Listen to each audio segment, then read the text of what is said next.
Hello, everyone. My guest today is Jose Caldera. He's a product manager with more than 25 years of building enterprise product experience for digital identities, detecting and preventing financial crime, payment security, network security, and application security. He's an entrepreneur at heart, now building a trusted digital identity company at Acuant.com. Jose, you ready to take us to the top? All righty. All Sounds right. good. Identity space is super hot. Help me understand. What do you guys do? So we create software that allows companies to assess the risk of dealing with different identities online and on premise. And so are you selling mainly to large enterprises, or is this a small business sort of play? All over, actually, we have tons of customers that are in the SMB space, but we have our most obviously profitable comes from the enterprise. When did you launch the business? So Icon has been in business for a long time, over to 10, 15 years. We, in along the line, we acquired different businesses. I actually came from an acquisition through a company called Identity Mind about a year and a half ago. So it's been a while. Started in Israel a long time ago, and a lot of experience in border security and verifying and validating documents from all the way to online. And how many, on average, what are these customers paying per month? It sounds like you have a big range. It's a big range, so it depends on the product. We have a very broad portfolio, given all the different ways that you can do online verification of identities and how you apply then that to, say, fraud prevention or financial crime prevention or anti-money laundering and so forth. So it really depends on the client and the services. We have services that apply to very small companies, and we have services that apply to very large companies. When you look at 2020 total revenue, what percent was pure SaaS versus services revenue? Oh, it's mostly SaaS. I would say, somewhere around 60-70% is SaaS business. And then 30% services. Yeah, Yep. more or less. And on-premise solutions, right? Oh, I see. Okay, great. So there's on-prem play here. Now, talk to me. So averages are dangerous, but let me ask you a different question. What's the most common price point folks are paying you? Again, it really depends on the client and on the service. A small fintech, for example, could go from, I don't know, $10,000 to $15,000 a year, right? Yep. And a large enterprise could be multi-million dollars. Yep. So Okay. it's really depends on the services. But there's no sweet spot. I mean, if you look at all your customers and then you count the numbers, there must be some sweet spot price point. Tough to say. Again, I think it really depends on the application. It's a very broad portfolio, and we don't have specifically, I would say, a much larger concentration on a particular vertical, on a particular market. It's difficult to answer that question, again, because of the size of the businesses. I think perhaps a better way of thinking about it is how much it costs to validate an identity, right? And I think that in general, when you look at it from that perspective, we probably are talking, depending on the sort of the tolerance of risk of the use case, we probably are talking about, somewhere between $1 per user to, if you go all the way to transaction monitoring and so forth over time, you're probably talking about $2.50 per user or $3, depending on the use case. Per validation. Per validation, yeah. Per user, I would say per user, right? I don't understand. What's the difference between a validation and a user? Well, so if you say that you're onboarding, you're signing up for your credit card, right? That is an onboarding situation, and that would be one transaction associated with it. However, over the life of that user in that bank, if you're doing monitoring of that identity and behaviors over time, then that would be the same user. You just monitoring the behaviors of that user over time if you needed to, right? So the bank would be paying you something like $2 for my account if they're monitoring me over time. Yeah, that's about right. That's about see. right. So, and that would include the cost of the onboarding, but also the cost of monitoring that user through transaction monitoring over time. Okay, let's talk about growth of the business. Where are you getting customers today? What are the main channels? So we are we have a very large partner revenue size, right? And we're talking very large partners that take an OEM, our technology, and then they sell it all over the world. And that is a very substantial part of our business in terms of how we sell through partners. Then there is the direct channel where we go directly to the customer, and it depends. There, it depends on what applications and what services we're selling. So in general, for example, if we're talking anti-money laundering, transaction monitoring for anti-money laundering, we usually go direct. But if we are selling our document verification and biometrics and digital identities concepts, those are better sold through our channel, through our larger partners in general, right? And not in the specifics, but yeah. And so using these tactics, how many customers are you now serving today? So sometimes it's hard because we OEM the technology. So our partners may have thousands of customers. So the way we look at it, in the amount of identities that we solve on a yearly basis, and we're talking in the hundreds of millions of identities that we pass. Roughly, probably somewhere between that we count, because there are either direct partners or direct customers. Somewhere between, I don't know, 700 maybe, around that. And what did you finish 2020 with in terms of total identities verified? Distinct identities, I don't know the details, but if I were to guess, we're talking into the billions of identities, right? And is that, so if a bank is monitoring me once per month, that just still counts as one of the billion that you monitor? Correct. And this is worldwide, right? This is not just North America or Europe or.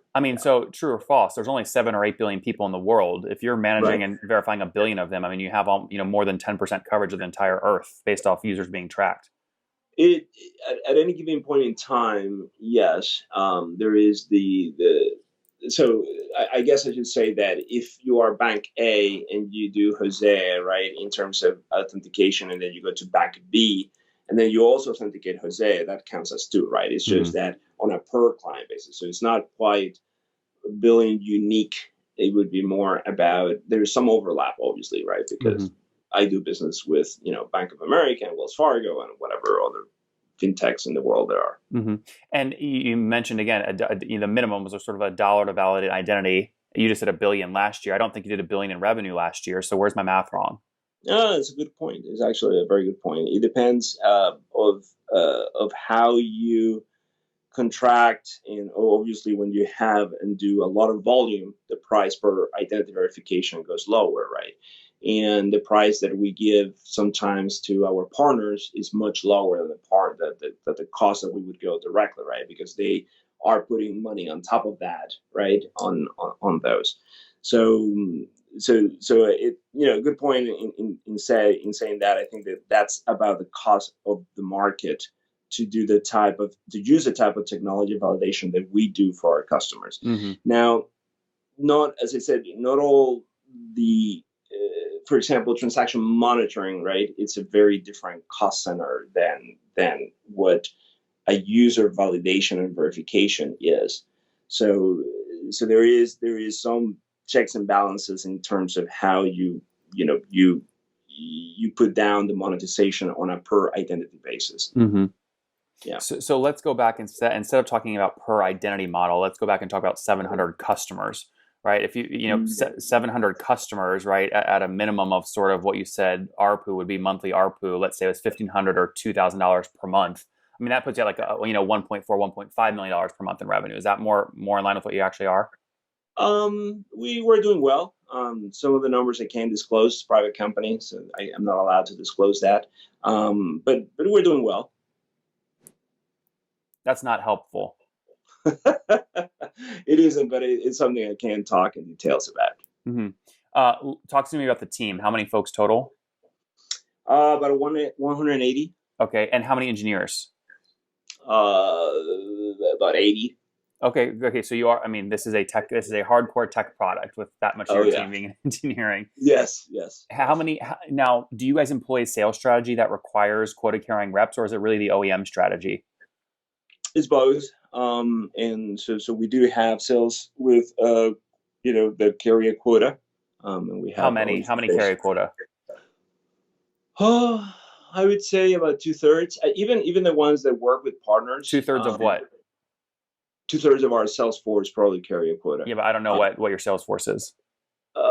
Probably about 40 people Got it. total. Okay, got Yeah, it. So you've got 40 people. yeah. Okay, interesting. And managing a sales team, especially in really what this is, I believe is probably a DevOps tool. I imagine you're selling to CTOs to some degree. What like how are they selling bottoms up or top down? That's a good question. I would say that the stakeholders that we sell into is more diverse than just the CTOs, right? Um, the application of digital identities and the application of monitoring really has a broad use case set. So so stakeholders can change, and the owners of the budget, if you will, can change depending on the organization. There's a lot of operating budget that doesn't usually assign to the CTO, more to the either the CIO or the finance department sometimes, depending on the type of application. I understand. So Yeah. what about funding history? Have you guys bootstrapped the company or raised? So we're private owned by a PE firm at this point. There Which was one? audits. Okay, and that would happen in 2018, I believe, right? Correct. Yep. Correct. The that happened a couple of years ago. A little. I thought it was well, it could be 2018. Yeah. So before that, obviously, there was different races and different stuff, but as of 2018, is owned by Audix. Mm-hmm. And why did you get involved, right? I mean, it sounds like did you found a company that they bought, that Acuant bought? Yeah, I was one of the co-founders of Identity Mind. Identity Mind was founded in 2010. We went really to market in 13, and then we became part of the Acuant family at the summer of the year before, so 2018, more Mm-hmm. or less. Did your investors make money on the deal? Well, you know, I'm not moving to Tahiti anytime soon. Fair enough. Yeah, I mean, you guys raised what, 20, 21 million in Identity Mind? Yeah, thereabouts. Yeah. Thereabouts. What I mean, you wouldn't sort of exit, unless there was something about your vision that just you believed and then it like didn't happen, right? So like what happened at Identity Mind where you said, you know what, the best deal is to go ahead and join this larger company? I think we have a lot of synergies with Acuant and the way that we collectively think about what we call trusted digital identities. Eventually, and one of the reasons why we put together Identity Mind was to is because of understanding that in order for you to do business, you have to understand who you're doing business with and whether it's safe for you to do business with that Mm-hmm. whoever that individual is.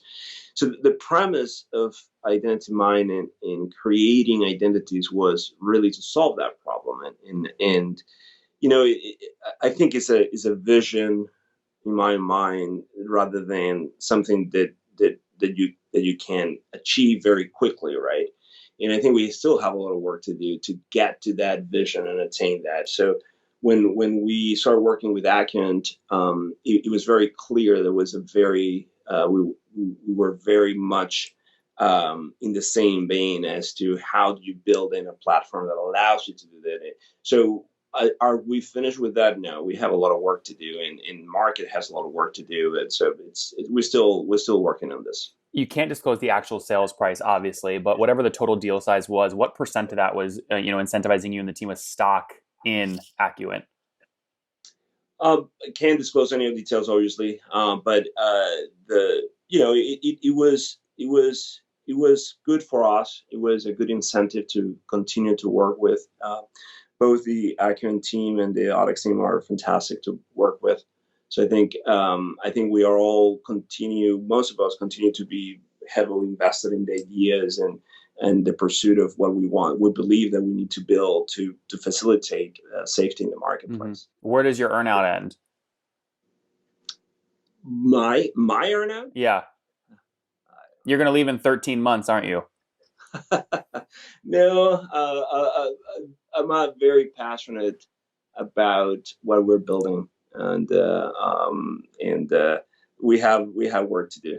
Yeah. Talk to me about but before we wrap up here, expansion revenue opportunities. Like, owning this sort of relationship identity management, there's usually a lot of ways you can upsell additional products in the future. What does your expansion revenue look like year over year just from upsells to historical customers? It's pretty open. I mean, it's pretty large. We have consistently been able to continue to penetrate use cases within our client base. So, if you think about a bank, for example, or that you go and say, okay, I'm going to do the validity of the information or the document verification and the biometrics of a particular user, right, when they're opening their bank account, right? So, but then you have credit cards, you have loans, you have other things, right? And then you have Yeah, Jose, sorry, I don't mean to cut you off, but we're out of time. I know the opportunity is big. I'm just asking, right. are you capitalizing on it yet? So was your net revenue Oh, retention over the past 12 months greater than 110%? The growth of the business. Net revenue retention. So the ability to upsell historical customers, net revenue retention greater than 110%? I don't know if it's greater, but certainly most customers have continued to buy from us. Was I it don't know if was it's it greater than was it greater than 100%? If your churn's more than your expansion, you're going to have obviously not a good churn profile. We have a very small churn. Very small churn. Okay, So does the expansion revenue and the upsells more than make up the gap of the churned revenue is what I'm asking?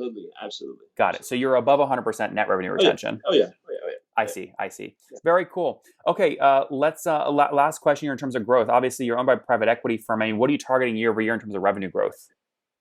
Percentage-wise is fine. Percentage-wise, I think we're looking somewhere between 40 and 50%. Got it. So you think you can break $40 million in AR this year? It's a good year. I'm sure it's going to be a great year. I take 180 employees. When I look at Jumio and others in the identity management space, the average revenue per employee is about 120 grand, and 120 grand times 180 customers puts you at a $24 million run rate today. Maybe it's a little low. We'll see. But listen, I hope you hit your 50% mark, and I appreciate you coming on. All righty. I appreciate it Jose. as well. All right. Thank you, Nate. Bye. One more thing before you go. We have a brand new show every Thursday at 1 p.m. Central. It's called Shark Tank for SaaS. We call it Deal or Bust. One founder comes on, 3 hungry buyers, they try and do a deal live, and the founder shares back-end dashboards, their expenses, their revenue, ARPU, CAC, LTV, you name it, they share it. And the buyers try and make a deal live. It is fun to watch every Thursday, 1 p.m. Central. Additionally, remember, these recorded founder interviews go live. We release them here on YouTube every day at 2 p.m. Central. To make sure you don't miss any of that, make sure you click the subscribe button below here on YouTube, the big red button, and then click the little bell notification to make sure you get notifications when we do go live. I wouldn't want you to miss breaking news in the SaaS world, whether it's an acquisition, a big fundraise, a big sale, a big profitability statement, or something else. I don't want you to miss it. Additionally, if you want to take this conversation deeper and further, we have by far the largest private Slack community for B2B SaaS founders. You want to get in there. We've probably talked about your tool if you're running a company or your firm if you're investing. You can go in there and quickly search and see what people are saying.